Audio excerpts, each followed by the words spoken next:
फारच चर्चेत आहे. खरात म्हणजे अशोक खरात यांचं जे नाव आता सगळ्याच माध्यमांकडनं दाखवलं जात आहे, त्यांच्या अमुक गोष्टी दाखवल्या जात आहेत, तर याला भोंदू बाबा असं म्हटलं जात आहे. माझी पहिली विनंती आहे, सगळ्या माध्यमांनी भोंदू बाबा हे नाव काढून टाकून विकृत बाबा हे नाव दिलं पाहिजे. कारण भोंदू बाबा कोणाला म्हणू आपण, की ज्यांनी बाबा कोणा लोकांना पैशासाठी बनवलंय, त्यांच्या पैशात खाऊन त्यांचा गैरफायदा घेतला, अशा माणसाला भोंदू बाबा म्हणणं योग्य आहे. पण हा ज्या माणसांनी असंख्य, म्हणजे आता माझ्याकडे जे आकडे आलेत, मला लोक जी भेटायला आली त्याच्यावरनं शेकडो महिलांचे ज्यांनी लैंगिक शोषण केलं, अशा माणसाला भोंदू बाबा म्हणता येत नाही. याला महाराष्ट्राचा एप्स्टीन किंवा विकृत बाबा असंच म्हटलं गेलं पाहिजे. ही माझी पहिली माध्यमांना विनंती. आता कोण आहे हा आणि कसा कसा कार्यक्रम करायचा? आत्ताच माझ्या प्रेस कॉन्फरन्स आधी सुषमा अंधारेंची प्रेस कॉन्फरन्स झाली आणि ती पण मी ऐकली आणि त्याच्यात त्यांनी चाकणकरांबद्दल अतिशय धक्कादायक अशा गोष्टी मांडल्या. आताच्या घटनेला मला जी जी माहिती येते आणि ती अगदी मी 10 वेळा चेक करून ही माहिती लोकांपुढे मांडते. हे खरात एक प्रकारचं ओशनो जल बनवायचे. तर हे ओशनो जल काय आहे? ओशनो जल म्हणजे एक कॉफ सिरप होतं, त्याच्यात पाणी घालायचे आणि कुटून वायग्रा घालायचे अशी माहिती मिळालेली आहे. आणि हे घेण्यासाठी सगळीकडचे राजकारणी आपल्या गाड्या पाठवायचे, आपली हेलिकॉप्टर पाठवायची. एक माणूस तर त्यातला तिरुपती बालाजी ट्रस्टचा ट्रस्टी आहे. आता इतकं धक्का बसतो हे सगळं ऐकून.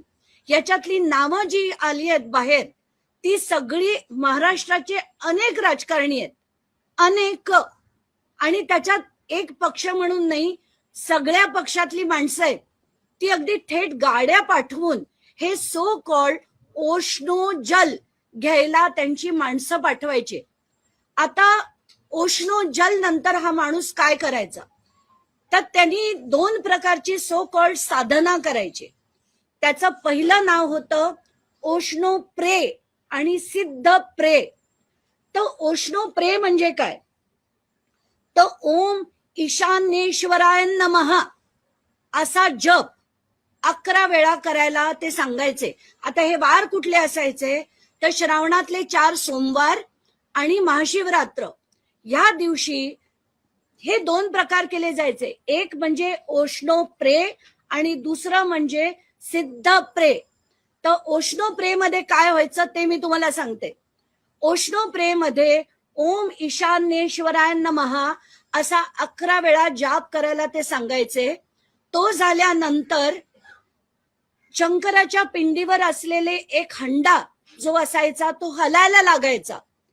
आणि हलायला लागल्यानंतर जे प्रश्न विचारले जायचे आणि जिथे तो प्रश्न, आता समजा कोणाला मूल होत नसेल तर ते कधीपर्यंत होईल, म्हणजे पहिल्या महिन्यात कन्सीव्ह होईल की 6 महिन्यांनी होईल का 1 वर्षांनी होईल, असा प्रश्न विचारल्यावर तो हंडा थांबला की ते त्या प्रश्नाचं उत्तर असायचं. असा हा ओशो प्रेचा कार्यक्रम चालायचा. दुसऱ्या कार्यक्रमाचं नाव होतं सिद्ध प्रेय. याच्यात होम हवन केलं जायचं. होम हवन करताना कोणाला सापाचा आवाज यायचा, तर कोणाला काही आकार दिसायचे, तर कोणी आकृत्या त्या बघून भारावून जायचं. आणि असं करून लोकांच्या बुद्धीवर ते असा एक प्रकारचं हिप्नॉसिस केल्यासारखं करायचे. असंख्य बायकांचं, जसं मी म्हटलं शेकड्यांनी बायकांचं त्यांनी लैंगिक शोषण केलं. त्यात जे श्रीमंत यायचे त्यांना हे ओशनो जल देऊन त्यांच्याकडनं पैसे उकळायचे. बाकीच्या श्रीमंत लोकांना अमुक ऍडवाइस देऊन त्यांच्याकडनं पैसे घ्यायचे. पण मध्यमवर्गीय आणि गरिबांच्या बायकांचं सरळ सरळ लैंगिक शोषण हे एकदा नाही, त्यांनी असंख्य वेळा केलंय. मी हे आज मुद्दाम लिहून का घेतलंय? कारण इतक्या गोष्टी आहेत त्याच्यातली कुठलीही गोष्ट राहायला नको म्हणून आज पहिल्यांदाच तुम्ही बघत असाल की मी हे सगळं लिहून घेतलंय. त्यात महत्वाची गोष्ट, एक मोठे अधिकारी आहेत, डेप्युटी कलेक्टर आहेत, त्यांचं नाव सुद्धा माझ्याकडे आहे, पण नाव घेणं योग्य कितपत होईल मला माहित नाही.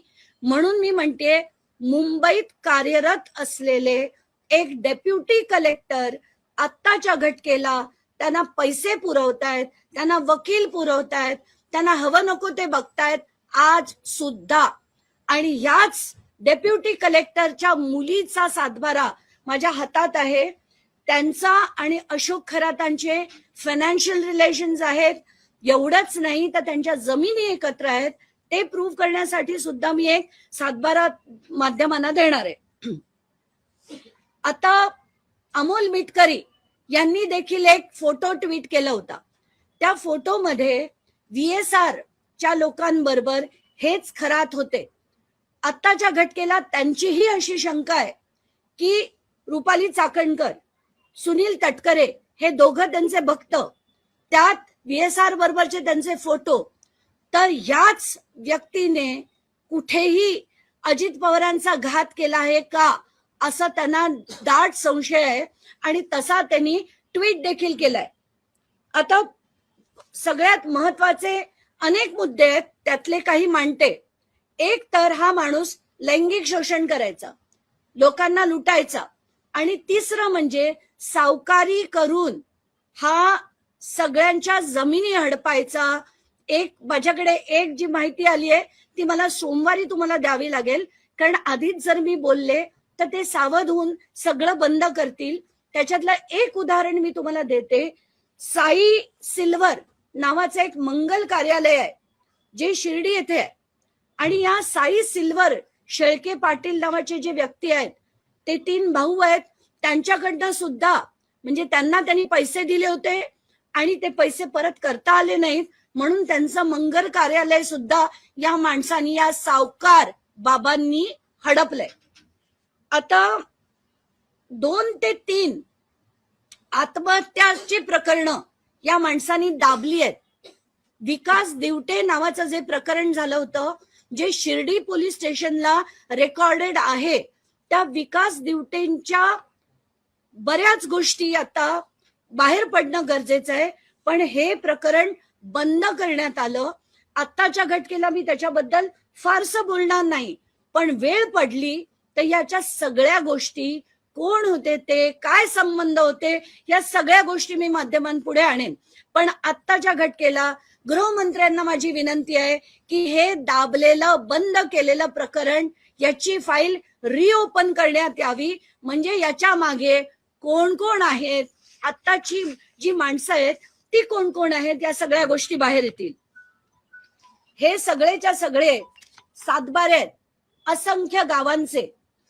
हे सगळे सातबारे मी त्याचे PDF बनवून माध्यमांना पाठवेल, कारण मला आत्ताच्या घटकेला त्याची यादी करायला मिळाली नाही, वेळ मिळाला नाही. तर याच्यात कृषी आणि अकृषी म्हणजे NA आणि ऍग्रिकल्चरल अशा सगळ्या जमिनी आहेत, आणि त्याची म्हणजे किंमत काय बोलावी असे आकडे आहेत. एवढंच नाही तर त्यांचे पतसंस्थेत जवळजवळ 100 कोटी रुपये आहेत. त्याची नावं देखील मी श्री सदानंद दाते यांच्याकडे देणार आहे. या व्यतिरिक्त त्यांच्या घरी 13 किलो सोनं आहे अशी देखील माहिती मला मिळाली आहे, जी माहिती मला आता होम मिनिस्ट्रीकडे द्यायची आहे. श्री सदानंद दाते जे DG आहेत महाराष्ट्राचे, त्यांच्याकडे द्यायची आहे. आता गावांची यादी मी तुम्हाला वाचून दाखवते, कुठल्या कुठल्या गावांमध्ये आणि तालुक्यांमध्ये यांच्या जमिनी होत्या आहेत. गाव सिन्नर, तालुका सिन्नर, शेती आणि बिनशेतीचे 6 सातबारे आहेत. निमगाव कोऱ्हाळे, तालुका रहाटा, इथे त्यांची जमीन आहे. कुंडेवाडी मांजरे सिन्नर मधले, तिथे त्यांच्या जमिनी आहेत. आडगाव नाशिक, इथे त्यांच्या जमिनी आहेत. विल्होळी तालुका नाशिक, इथे त्यांच्या जमिनी आहेत. गवळणे तालुका नाशिक, इकडे त्यांच्या जमिनी आहेत.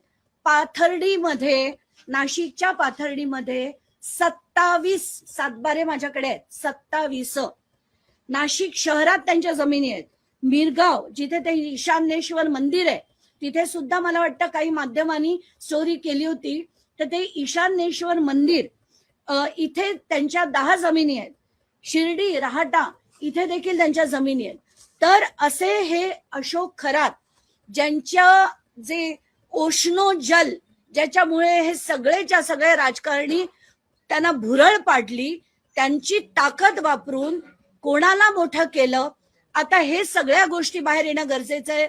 माझा स्ट्रॉंग आक्षेप सगळ्या राजकारण्यांवर तर नक्कीच आहे, पण अशा महिला आयोगाच्या ज्या अध्यक्ष आहेत त्यांनी काय म्हटलं हे ऐकून मी आत्ताच माध्यमांना त्याचा एक व्हिडिओ दिलाय.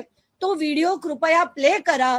त्याच्यात त्या म्हणतात की आता आषाढी एकादशी झाली, त्या व्हिडिओमध्ये म्हणतात, तर ज्यांना पांडुरंगाचं दर्शन घेता आलं नाही तर ते पांडुरंगाचं दर्शन इथे घ्यावं. आणि ह्या व्यक्तींना ते पांडुरंगाशी कंप्लेंट करतात.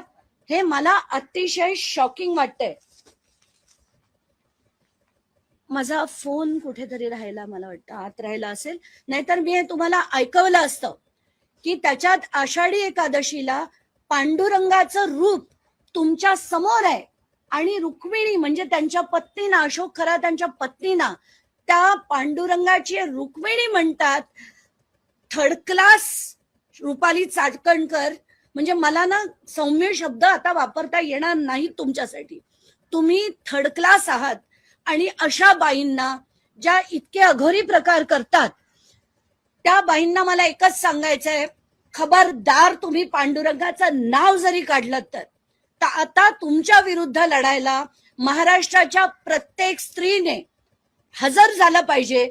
आणि जर येत्या 24 तासाच्या आत मुख्यमंत्र्यांनी यांचा राजीनामा घेतला नाही तर मी आव्हान करेन सगळ्या जनतेतल्या सगळ्या महिलांना की अशी जर महिला आयोगाचे अध्यक्ष असेल आणि त्या जर असा उदो एका व्यक्तीचा करत असतील तर महिलांना सुद्धा असं वाटेल की नाही, हा माणूस चांगला असेल, कदाचित यांच्याकडे जाण्यात काही गैर नाही.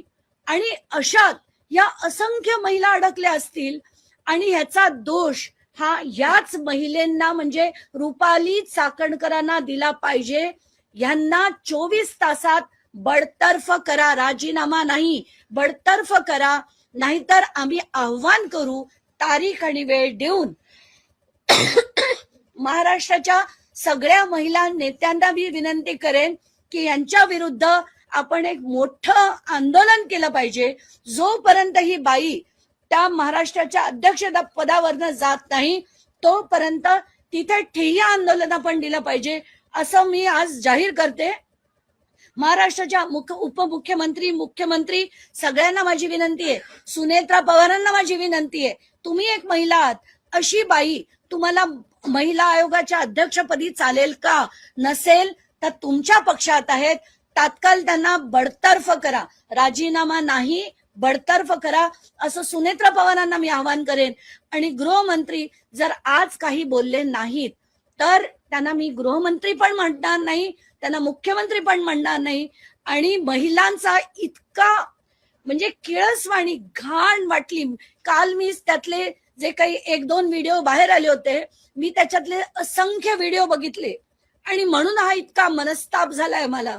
त्याचे जे फोटो बघितले, व्हिडिओ बघितले, अतिशय घाण वाटली.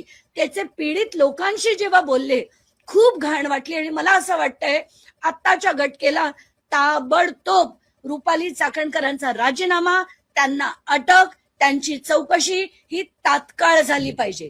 मला असं कळलं की रुपाली ठोंबरे पाटीलांनी काही विधान केलंय की त्या फरार झाल्यात का, पाताळात गेल्या असतील तरी तिथून शोधा त्यांना आणि त्यांना शिक्षा झाली पाहिजे.